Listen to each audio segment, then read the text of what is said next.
ಸದ್ಯಕ್ಕೆ ರಾಜ್ಯ ರಾಜಕೀಯ ಪಡಸಾಲೆಯಲ್ಲಿ ವಿಪರೀತ ಚರ್ಚೆ ಆಗ್ತಿರ್ತಕ್ಕಂಥ ಮೂಡ ಹಗರಣ. ಈ ಮೂಡ ಹಗರಣಕ್ಕೆ ಸಂಬಂಧಪಟ್ಟಂತೆ ದಿನಕ್ಕೊಂದು ಅಪ್ಡೇಟ್ಸ್ ಸಿಗ್ತಾನೆ ಇದೆ. ಮೂಡಾದಲ್ಲಿ ಮುಖ್ಯಮಂತ್ರಿ ಪತ್ನಿಗೆ ಸೈಟ್ ಹಂಚಿಕೆ ವಿವಾದ. ದೇವನೂರು ಬಡಾವಣೆಯ ಲೇಔಟ್ ಪ್ಲಾನ್ ಈಗ ಲಭ್ಯವಾಗಿದೆ. ಲೇಔಟ್ ಪ್ಲಾನ್ ಅಂದರೆ ಯಾವಾಗ ಶುರುವಾಯಿತು? 1998 3.16 ಎಕರೆ ಡಿನೋಟಿಫೈ ಆಗಿರ್ತಕ್ಕಂಥದ್ದು ಗೊತ್ತಾಗಿದೆ. 2001ರಲ್ಲಿ ಲೇಔಟ್ ನಿರ್ಮಾಣ ಆರಂಭ ಆಯಿತು. 2003ರಲ್ಲಿ ಮನೆಗಳನ್ನು ಹಂಚಿಕೆ ಅಂದರೆ ನಿವೇಶನಗಳ ಹಂಚಿಕೆ ದಾಖಲೆ ಲಭ್ಯವಾಗಿದೆ. ಈ ನಡುವೆ ಇಲ್ಲಿ ಸಮಸ್ಯೆ ಆಗಿರ್ತಕ್ಕಂಥದ್ದು ಇಷ್ಟೇ. 2010ರಲ್ಲಿ CM ಪತ್ನಿಯವರ ಸಹೋದರ ಮಲ್ಲಿಕಾರ್ಜುನ ಸ್ವಾಮಿಯವರು 3.16 ಎಕರೆ ಭೂಮಿಯನ್ನು ದಾನವಾಗಿ ತಮ್ಮ ತಂಗಿಗೆ ಕೊಡ್ತಾರೆ. ಅದು ಕೃಷಿ ಜಮೀನು ಅಂತ ಕೊಡ್ತಾರೆ. ಆದರೆ ಅದು ಕೃಷಿ ಜಮೀನು ಅಲ್ಲ, ಅದು ಲೇಔಟ್ ಆಗಿದ್ದು 2003ರಲ್ಲಿ. 2003ರಲ್ಲೇ ಲೇಔಟ್ ಆಗಿ ನಿವೇಶನಗಳ ಹಂಚಿಕೆ ಆದಮೇಲೆ 2010ಕ್ಕೆ ಅದು ಕೃಷಿ ಜಮೀನು ಹೆಂಗಾಗುತ್ತೆ? ಇದು ಪ್ರಶ್ನೆ. ಇಲ್ಲಿ ಅಕ್ರಮ ನಡೆದಿದೆ ಅಂತ ಹೇಳ್ತಾ ಇರೋದು. ಲೇಔಟ್ಗಳನ್ನು ಲೇಔಟ್ ಮಾಡಿ ಸೈಟ್ ಹಂಚಿಕೆ ಎಲ್ಲ ಮಾಡಿಬಿಟ್ಟು 7 ವರ್ಷ ಆದಮೇಲೆ ಅದನ್ನು ಕೃಷಿ ಜಮೀನು ಅನ್ನಕ್ಕೆ ಬರುತ್ತಾ? ಬರಲ್ಲ. ಅಲ್ಲೇ ಸಿದ್ದರಾಮಯ್ಯನವರು ಪ್ರಭಾವ ಬಳಸಿದ್ದಾರೆ ಅಂತ BJPಯವರ ಆರೋಪ. ಡಾಕ್ಯುಮೆಂಟ್ ಕೂಡ ಅದನ್ನೇ ಹೇಳ್ತಾ ಇದೆ. ಅಂದರೆ ಯಾವ್ಯಾವ ವರ್ಷದಲ್ಲಿ ಏನೇನಾಯಿತು ಅಂತ. 2010ರಲ್ಲಿ ಆ ಭೂಮಿಯನ್ನು 3.16 ಎಕರೆ ಭೂಮಿಯನ್ನು ಕೃಷಿ ಜಮೀನು ಅಂತ ಹೆಂಗೆ ಹೇಳೋಕ್ಕಾಗುತ್ತೆ? ಸಹೋದರನಿಂದ CM ಪತ್ನಿ ಭೂಮಿ ದಾನ ಪಡೆದ ದಾಖಲಾತಿ. 2010ರಲ್ಲಿ ಸಹೋದರ ಮಲ್ಲಿಕಾರ್ಜುನ ಸ್ವಾಮಿಯಿಂದ CM ಪತ್ನಿಗೆ ದಾನ ಕೊಡ್ತಾರೆ. ಆದರೆ ಇದೇ ಭೂಮಿಯಲ್ಲಿ 2003ರಲ್ಲಿ ಲೇಔಟ್ ನಿರ್ಮಾಣ ಆಗಿದೆ, ದೇವನೂರು ಲೇಔಟ್.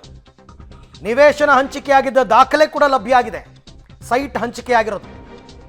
ವಿವಾದಿತ ಭೂಮಿಯನ್ನು 2005ರಲ್ಲಿ ವಸತಿ ಉದ್ದೇಶಕ್ಕೆ ಭೂ ಪರಿವರ್ತನೆ ಕನ್ವರ್ಷನ್ ಆಗಿರ್ತಕ್ಕಂಥದ್ದು ಮಲ್ಲಿಕಾರ್ಜುನ ಸ್ವಾಮಿಯವರೇ ಮಾಡಿಸಿದ್ರಂತೆ. 2005ರಲ್ಲಿ 2005ರಲ್ಲಿ ನೀವು ಲ್ಯಾಂಡ್ ಕನ್ವರ್ಷನ್ ಮಾಡಿಸ್ಬಿಟ್ಟು 10ರಲ್ಲಿ ಅದನ್ನು ಕೃಷಿ ಭೂಮಿ ಅಂತ ಇದ್ದೀರಾ? ಹೆಂಗೆ ಸಾಧ್ಯ? ಇಲ್ಲೇನೋ ಗೋಲ್ಮಾಲ್ ನಡೆದಿದೆ. ಆಮೇಲೆ ಅದನ್ನು ಅವರು ಲೇಔಟ್ ಅಕ್ರಮವಾಗಿ ಒತ್ತುವರಿ ಮಾಡ್ಕೊಂಬಿಟ್ರು ಲೇಔಟ್ ಮಾಡೋದಕ್ಕೆ.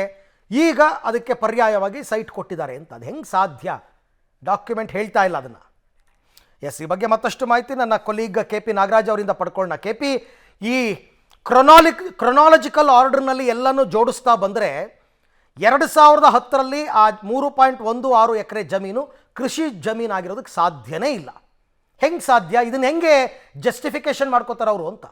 ಭಾಳ ಸಿಂಪಲ್ ಆದಂತಹ ಲಾಜಿಕ್, ಒಂದು ಚಿಕ್ಕದೊಂದು ಕಾಮನ್ ಸೆನ್ಸ್ ಉಪಯೋಗಿಸಿದ್ರೆ ಎಲ್ಲಿ ಏನೇನು ಮಿಸ್ಟೇಕ್ ಆಗಿದೆ ಅನ್ನುವಂಥದ್ದು ಮೇಲ್ನೋಟಕ್ಕೆ ಸ್ಪಷ್ಟವಾಗಿ ಗೊತ್ತಾಗ್ತಾ ಹೋಗುತ್ತೆ ಅರವಿಂದ್. ಯಾಕಂದರೆ ಕೃಷಿ ಜಮೀನು ವಸತಿ ಜಮೀನಾಗಿ ಪರಿವರ್ತನೆ ಆಗುತ್ತೆ ಹೊರತು ವಸತಿ ಜಮೀನು ಕೃಷಿ ಜಮೀನಾಗಿ ಪರಿವರ್ತನೆ ಆಗೋಕ್ಕೆ ಸಾಧ್ಯನೇ ಇಲ್ಲ. ಇಲ್ಲಿ ಆಗಿರುವಂಥದ್ದು ವಸತಿ ಜಮೀನು ಕೃಷಿ ಜಮೀನಾಗಿ ಪರಿವರ್ತನೆ ಆಗಿದೆ ಅನ್ನುವಂಥ ರೀತಿಯಲ್ಲಿ ಲೆಕ್ಕಾಚಾರ. ಯಾಕಂದರೆ ಈಗ ನಮಗೆ ಸಿಗ್ತಾ ಇರುವಂತಹ ಅಧಿಕೃತವಾದಂಥ ದಾಖಲೆಗಳ ಪ್ರಕಾರವಾಗಿ ಈ ವಿವಾದಿತವಾದಂತಹ ಏನು ಜಾಗ ಏನಿದೆ ಇದಕ್ಕೆ 2010ರಲ್ಲಿ ಈ ಜಮೀನನ್ನು CM ಅವರ ಪತ್ನಿಯ ಸಹೋದರ ಕೃಷಿ ಜಮೀನು ಅಂತ ಹೇಳಿಕೊಂಡು CM ಪತ್ನಿಯವರಿಗೆ 3.16 ಎಕರೆ ಭೂಮಿಯನ್ನು ದಾನವಾಗಿ ಕೊಡ್ತಾರೆ. ಆದರೆ ಸಿಗ್ತಾ ಇರುವಂತಹ ದಾಖಲೆಗಳನ್ನು ಗಮನಿಸ್ತಾ ಇದ್ದರೆ ಈ ಒಂದು ಕೆಸರೆ ಗ್ರಾಮದ ಸರ್ವೆ ನಂಬರ್ 464ರ ಇದರ ಒಂದು ನಕ್ಷೆ ಕೂಡ ಲಭ್ಯವಾಗ್ತಾ ಇದೆ. 1998ರಲ್ಲೇ ಇದಕ್ಕೆ ಲೇಔಟ್ಗೆ ಅಪ್ರೂವಲ್ ಸಿಕ್ಕುವಂಥದ್ದು ಮತ್ತು ಅದರ ಲೇಔಟ್ ಪ್ಲಾನು ಕೂಡ ಈಗ ಲಭ್ಯವಾಗ್ತಾ ಇದೆ. ಮತ್ತು ಇದನ್ನು ಖುದ್ದಾಗಿ 2005ರಲ್ಲೇ CM ಅವರ ಪತ್ನಿಯ ಸಹೋದರ ಅದನ್ನು ಕೃಷಿ ಭೂಮಿಯಿಂದ ವಸತಿ ಭೂಮಿಗೆ ಕನ್ವರ್ಷನನ್ನು ಕೂಡ ಮಾಡ್ಕೊಂಡಿದ್ದೀವಿ ಅನ್ನೋ ಕೂಡ ದಾಖಲೆಗಳಿದ್ದಾವೆ. ಅಲ್ಲಿಗೆ ಕೃಷಿ ಜಮೀನನ್ನು ಯಾವ ರೀತಿಯಾಗಿ ಇವರು 2010ರಲ್ಲಿ ದಾನವಾಗಿ ಕೊಟ್ಟರು ಅಂತ. ಮತ್ತು 2001ರಿಂದಲೇ ಇಲ್ಲಿ ಲೇಔಟ್ ನಿರ್ಮಾಣವು ಶುರುವಾಗಿ ಅದಕ್ಕೆ ಸಂಬಂಧಪಟ್ಟಂಥ ನಿವೇಶನಗಳ ಹಂಚಿಕೆಯೂ ಕೂಡ ನಡೆದು ಹೋಗ್ತಾ ಇದೆ. ಅಲ್ಲಿಗೆ ನಿವೇಶನಗಳ ಹಂಚಿಕೆ ನಡೆದಾದ 9 ವರ್ಷಗಳ ನಂತರದಲ್ಲಿ ಯಾವ ರೀತಿಯಾಗಿ ಅದು ಕೃಷಿ ಜಮೀನಾಗಿ ದಾನವಾಗಿ ನೀಡಲಾಯಿತು. ಈ ಸಿಗ್ತಾ ಇರುವಂಥ ದಾಖಲಾತಿಗಳನ್ನು ಕರೆಕ್ಟಾಗಿ ಡೇಟ್ ವೈಸ್ ಜೋಡಿಸ್ತಾ ಹೋದರೆ ಇಲ್ಲಿ ಮಿಸ್ಟೇಕ್ ಆಗಿರುವಂಥದ್ದು ಸ್ಪಷ್ಟ ಅನ್ನುವಂಥದ್ದು ಗೊತ್ತಾಗ್ತಾ ಹೋಗ್ತಾ ಇದೆ ಅರವಿಂದ್.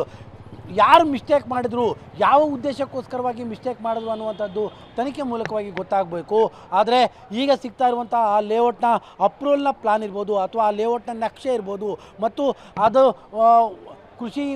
ಕೃಷಿ ವಲಯದಿಂದ ವಾಣಿಜ್ಯ ವಲಯಕ್ಕೆ ಅಂದರೆ ವಸತಿ ವಲಯಕ್ಕೆ ಬದಲಾದಂತಹ ಡೇಟ್ ಇರ್ಬೋದು, ಇದೆಲ್ಲದೂ ಕೂಡ ಗಮನಿಸ್ತಾ ಇದ್ದರೆ ಎಲ್ಲೋ ಒಂದು ಕಡೆಯಲ್ಲಿ ತಪ್ಪಾಗಿರುವಂಥದ್ದಂತೂ ಮಾತ್ರ ಸ್ಪಷ್ಟ Arvind. Okay KP, thank you ತಮ್ಮೆಲ್ಲ ಮಾಹಿತಿ. ಆದರೆ ಕಾಂಗ್ರೆಸ್ನವರ ವಾದ ಏನು ಗೊತ್ತಾ? ಈ 3.16 ಎಕರೆ ಕೃಷಿ ಜಮೀನಿಗೆ ಬದಲಾಗಿ ನಮಗೆ ಬದಲಿ ನಿವೇಶನ ಕೊಟ್ಟಿರೋದು ಬಿ ಜೆ ಪಿಯವರ ಅವಧಿಯಲ್ಲಿ. ಬಿ ಜೆ ಪಿಯವರು ಅಧಿಕಾರದಲ್ಲಿದ್ದಾಗಲೇ ನಮಗೆ ಸೈಟ್ ಅಲಾಟ್ಮೆಂಟ್ ಆಗಿರ್ತಕ್ಕಂಥದ್ದು.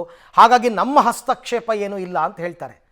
ಬಟ್ ಅದೆಲ್ಲ ಆಗಿರೋದು ಆ ಕಾಲದಲ್ಲಿ.